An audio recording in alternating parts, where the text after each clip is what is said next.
Rebekah. I'm a sexual health nurse and I work with young people within the community and within the hospital setting.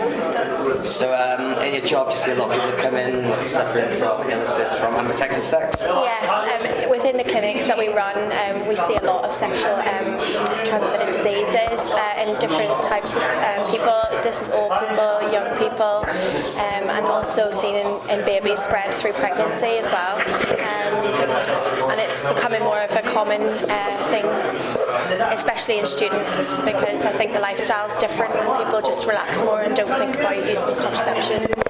So, do you have any advice for students out there? Well, contraception is free, so I think that's very easily accessible. You can go to your GP, you can go to a drop-in clinic which runs all over Northampton. This can be quite convenient for students. They don't have to pay for buses or anything to get to. And you can also, there's a 24-hour access to an out-of-hours GP service, so if they needed emergency contraception, it's easily accessible for them. And what can be the detrimental effects of having STDs for a long time? The detrimental effects can be infertility, so it might not seem like a big problem at the time, but later on in life you might not be able to have children, and also the risk of spreading the disease to a different partner.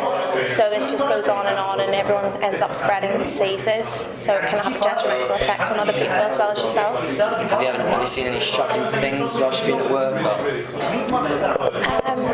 Probably the shocking thing is the age range for children coming in with sexually transmitted diseases, so as young as 12, who have obviously had sexual partners and not used protection and then have to have treatment for this. So having a young child come to me who's the same age as one of my sisters was quite shocking to me. And just obviously relaying the education to the young kids to say, you need to use contraception, and obviously they shouldn't even be having sex in the first place, so obviously educating them with that is important.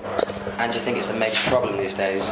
I do, especially when there's, obviously I was a student myself, so I've seen it come from students is the worst, because the lifestyle is quite relaxed, and so I think that being a student is the worst time for sexually transmitted diseases, and then that just carries on into later life. Have you seen a rise in sexually transmitted disease and infections since apps like Tinder and Grindr have become such a major thing, and casual sex seems such more commonplace? I do think so, especially I have a few gay friends, so I think, and I've seen them have experiences where they might have had AIDS or HIV, and that is quite prominent in gay people anyway.